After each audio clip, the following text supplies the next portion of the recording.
Tô filmando.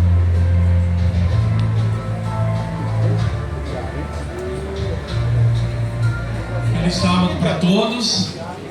Que a paz do Senhor Jesus esteja com cada um de vocês. Amém? Amém. Se você tiver com a sua Bíblia, eu imagino que você está, porque desbravador não anda sem Bíblia, não é? Então, se está sem a Bíblia, puxãozinho de orelha, hein?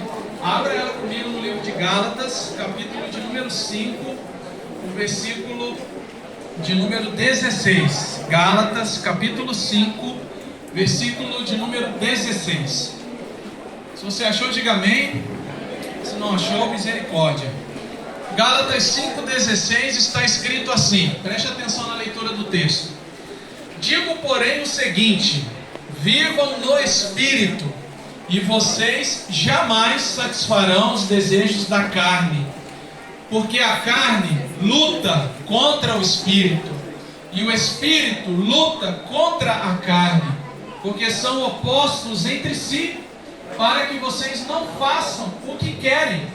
Mas se são guiados pelo Espírito, vocês não estão debaixo da lei.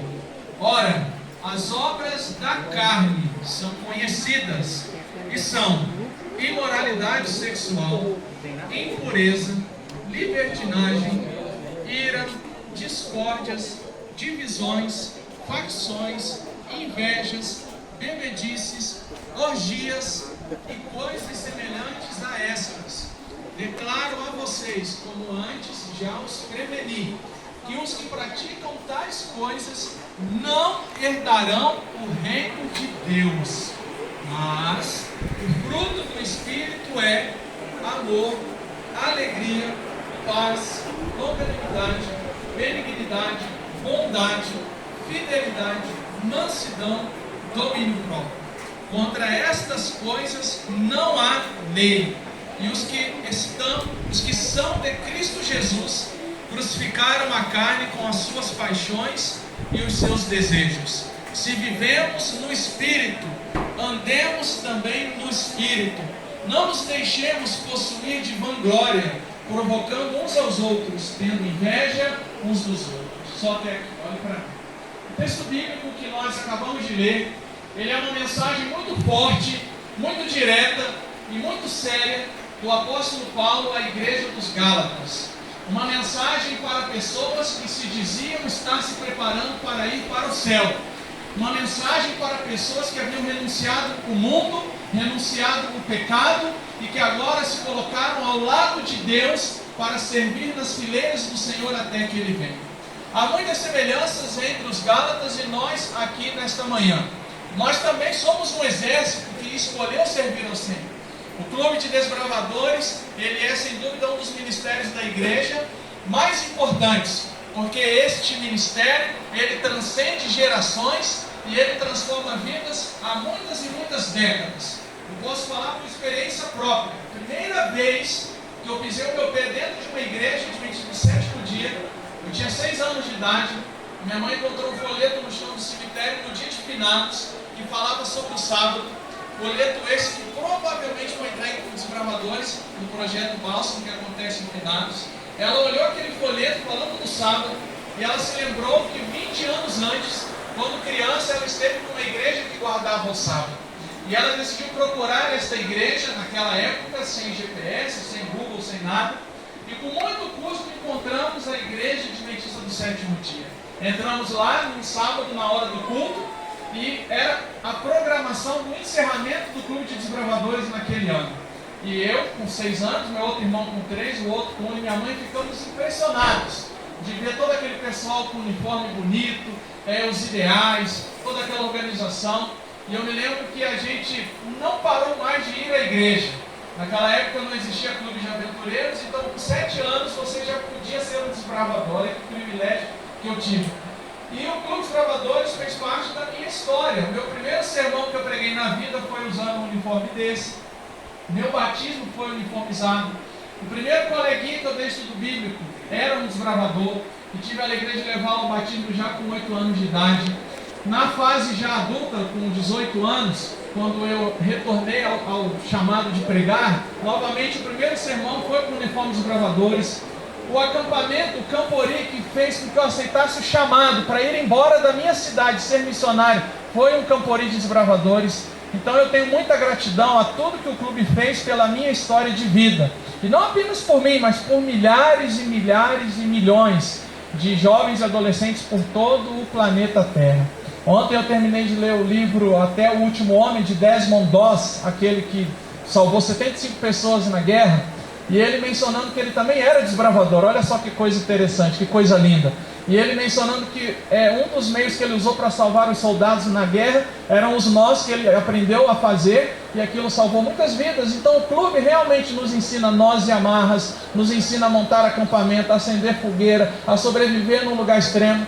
Mas de todos os legados que o desbravador trouxe para a minha vida, o mais importante foi o legado espiritual. O dia que a gente se torna desbravador, quando é criança, eles dizem para a gente assim: olha, você está usando lenço, você tem que cuidar com o seu comportamento. Eu me lembro que quando a gente colocava o lenço, a gente tinha que se aprumar, né? Tirava o lenço, podia, né? Ó, tá errado isso, mas tirava o lenço, podia ficar meio de qualquer jeito. Colocava o lenço, tinha que se aprumar. E o medo que a gente tinha na época era de ser desinvestido do lenço. Eu não sei se existe isso hoje, mas na minha época, se o desbravador fizesse besteira, ele era desinvestido do lenço. Eu tive vários colegas que cresceram comigo que perderam o lenço. Graças a Deus, apesar de não ser santo, nunca perdi meu lenço. Graças a Deus, né? E é interessante que a gente coloca o uniforme, o lenço, e a gente começa a querer ver os ideais. Mas tem uma coisa linda que eu espero que vocês levem para a vida de vocês. Que você não precisa estar usando o lenço ou o uniforme para viver esses ideais. E muito pelo contrário. Deus espera que esses ideais sejam vividos o tempo todo, em todos os lugares, com todas as pessoas, em todas as situações. Por exemplo, a lei do desbravador. Essa lei, ela não está só decorada na minha cabeça. Ela está interiorizada no meu coração. É um negócio que faz parte da pessoa que eu escolhi ser há muitas décadas. Não existe opção de acordar e não observar a devoção matinal. Isso para mim é algo inquestionável, inegociável. Entende isso? Observar a devoção matinal é a base da minha vida. E eu aprendi primeiro no clube e hoje pratico há décadas.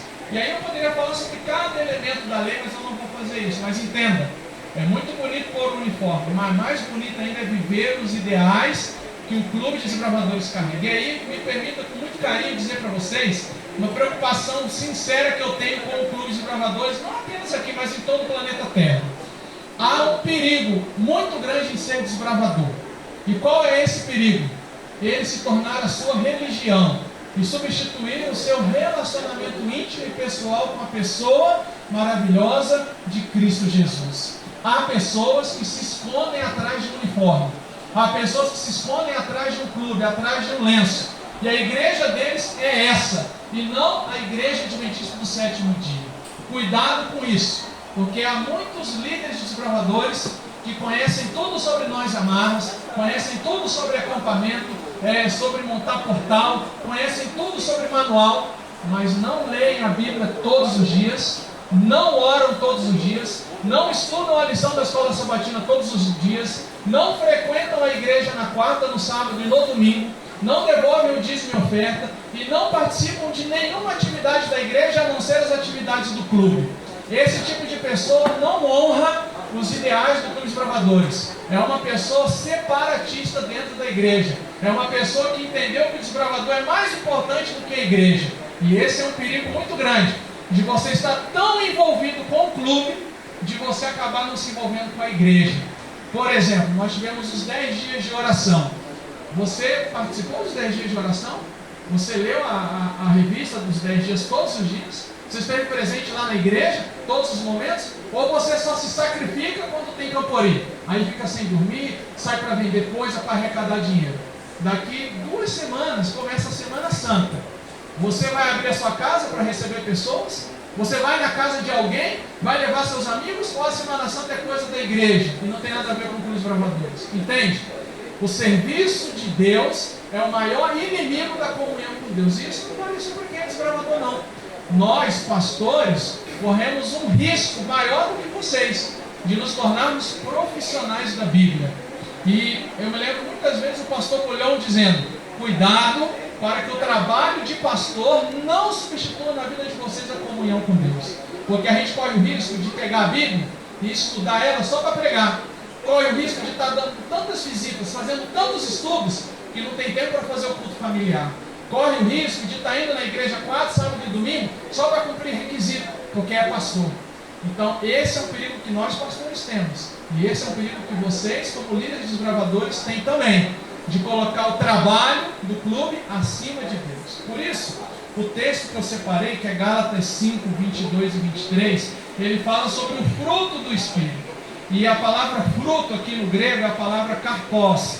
E se você for estudar em grego, você vai ver que não está no plural, e sim no singular. Se estivesse no plural, seriam frutos. E aí nós podemos dizer assim, quais são os frutos do Espírito? São 9, amor, alegria, paz, etc. Mas não é assim que está escrito. Na Bíblia está escrito fruto, no singular. Porque o Espírito Santo produz em nós somente um único fruto. Esse fruto é semelhante a uma tangerina, que tem vários gomos. Então, não tem como você ter amor sem ter alegria. Não tem como ter alegria sem ter paz. Não tem como ter paz sem ter bondade. Ou você tem todos os gomos do fruto do Espírito, ou você não tem nenhum. É igual guardar os 10 mandamentos. Se você quebra um, você já é culpado de todos. Só que o problema é que para ter o fruto do Espírito, nós temos que vencer as obras da carne. E as obras da carne são muitas: imoralidade sexual, orgia, bebedice, inveja, glutonaria, assim vai. Nós vivemos num século chamado 21, o século da relativização de todas as coisas. E os dramas que acompanham a sociedade secular lá fora estão entrando nos desbravadores. Nós temos corrido risco com pedófilos dentro dos clubes, correndo risco com pessoas que bebem dentro dos clubes, correndo risco com adultério entre pessoas do clube, e temos vigiado e orado dobradamente para proteger nossas crianças disso. Os diretores gerais, os líderes regionais, distritais, sabem a angústia que eles passam quando sai notícia de algum problema envolvendo questão de homossexual dentro de um clube, um problema de pedófilo, o estrago que isso causa na igreja e na sociedade. Eu já fui pastor em muitos lugares, e eu me lembro de um clube em que a gente teve que disciplinar 16 conselheiros, porque eles tinham ido para uma festa e todos eles tinham bebido naquela festa. Imagina, os conselheiros são referências para os desbravadores. Nesse mesmo clube, um conselheiro que tinha problemas com essa questão de homossexual havia beijado à força dentro da barraca 8 desbravadores. Então são desgraças que estão muito mais próximos da gente do que a gente imagina. E você talvez pense assim, isso nunca vai acontecer comigo, eu nunca vou beber, eu nunca vou adulterar dentro de um clube, eu nunca vou fazer algo errado. A pergunta não é se você vai chegar nesse nível, a pergunta é, você tem o fruto do Espírito na sua vida? Ou você vive pelas obras da carne? Você tem guardado o sábado da maneira adequada? O pôr do sol não é a hora que você escolhe, é a hora que ele se põe. Como anda as suas ofertas? Estão em dia? Ou você não dá nada de oferta para Deus? Você não tem nenhum tipo de gratidão? E o dízimo? Como anda? Entende? Ninguém cai da noite para o dia.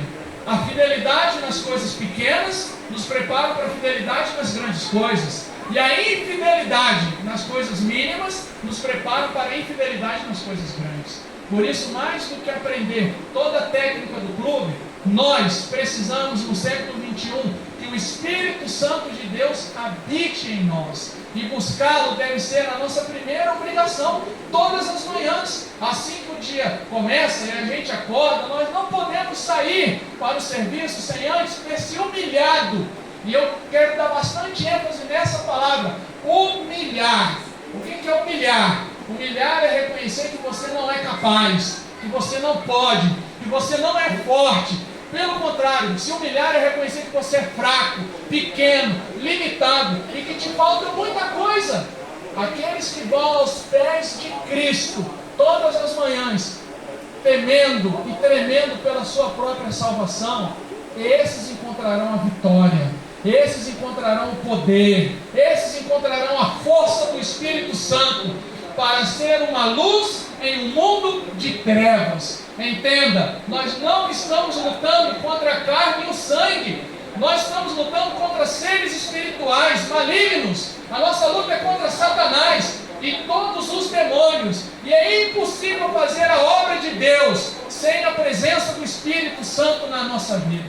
Por isso eu desafio cada um de nós, líderes, nesse ano, e eu me incluo no desafio, a todas as manhãs se humilhar diante do Senhor. Porque entenda, o fruto ele só surge quando ele está conectado à árvore. Se você tirar o fruto da árvore, ele não se desenvolve, ele morre. Assim nós, separados de Deus, nós iremos morrer, ainda que estejamos gritando, pulando, fazendo grito de guerra, sendo investido num monte de coisas. Esse é um trabalho santo, esse é um trabalho espiritual. Ele não pode ser feito com mãos impuras, com o coração sujo e manchado por pecados secretos e pecados acariciados. Você vai ter tempo hoje para passar a sós em meio à natureza com Deus. Aproveite 5 minutos que sejam e vá para um lugar onde ninguém vai poder ouvir você falar. E nesse lugar, espalhado nessa região aqui, abra seu coração a Deus como a um amigo. Diga para Ele: Senhor, eu ainda não venci as obras da carne na minha vida. Ainda estou viciado nisso, ainda estou viciado naquilo outro, ainda passo madrugadas assistindo um monte de coisa que eu não devia, ainda passo o tempo acessando sites que não era para eu estar acessando, ainda estou ouvindo músicas que não era para ouvir e fazendo coisas que desonram o nome do Senhor. Chore aos pés de Cristo, confesse os pecados ao Senhor, porque aqueles que se humilham, confessam e deixam, esses encontrarão a misericórdia de Deus. Imagina só, se você já é uma bênção nas mãos de Deus, ainda não sendo 100%, imagina o dia que você for 100% nas mãos do Senhor. Imagina o dia que eu for 100% nas mãos do Senhor. Imagina se o fruto do Espírito amadurecer plenamente em nós. Se nós nos tornarmos mais parecidos com Cristo cada dia mais, imagina o que Ele poderá fazer através de nós. Por isso eu quero orar por mim e por você, pedindo que Deus nos ajude. Porque todos nós temos falhas, eu também tenho. E a nossa luta é muito maior do que a gente imagina. Mas há um Deus maior do que as nossas lutas. Um Deus que pode nos dar a vitória. Um Deus que não nos chamou para nos deixar pela metade. Deus chamou cada um dos que aqui está para fazer uma obra completa na vida da gente. E um dia nós vamos ter a maior de todas as investiduras na volta de Jesus. Quando Ele vai dizer: venham benditos de meu Pai, para o reino que está preparado para você desde a fundação do mundo. E um dia o próprio Deus, junto com seus anjos, vai colocar sobre as nossas cabeças a coroa da vida eterna. E vai poder dizer assim: bem está, servo bom e fiel. Você foi fiel no pouco, sobre o muito, eu vou te colocar. Vamos ficar em pé então para orarmos juntos nesse momento, pedindo a Deus que nos ajude a vencer todos os desafios que temos, pois eles são muito grandes. Oremos. Querido Pai, nesta manhã o Senhor nos confrontou com um chamado à santidade, à consagração, à espiritualidade. Chamado esse tão necessário, porque sem ele é impossível fazer a obra do Senhor. Nós temos ainda obras da carne na nossa vida. Nós precisamos se libertar delas. Precisamos deixar essas coisas ruins que têm nos afastado do Senhor.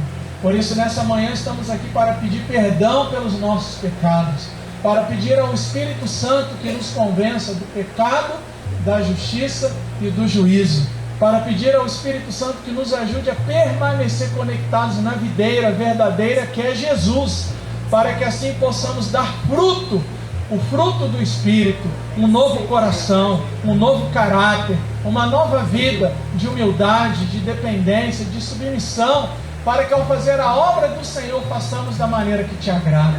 Ajuda cada um de nós líderes a não começar o dia sem ser batizado no Espírito Santo, a orar, ler a Bíblia, a se envolver não apenas no desbravador, mas em tudo que a igreja tem, para que assim a nossa vida seja uma vida de acordo com o Senhor. Que o Senhor abençoe o Tom como líder geral deste encontro, continue usando ele e toda a sua equipe, e que ao término deste encontro, cada um que aqui está volte com o coração cheio do Espírito Santo, para fazer maravilhas aonde mora, para tirar pessoas das trevas, para libertar pessoas de Satanás, e para ganhar almas e almas e almas para o reino dos céus. que ao final de 2026, quando olharmos para trás, com o coração agradecido, digamos: até aqui nos ajudou o Senhor. Que o Senhor cumpra os teus planos na vida de cada clube, e que tudo seja para a honra e a glória do Senhor. Em nome de Jesus Cristo agradecemos. Amém, Senhor.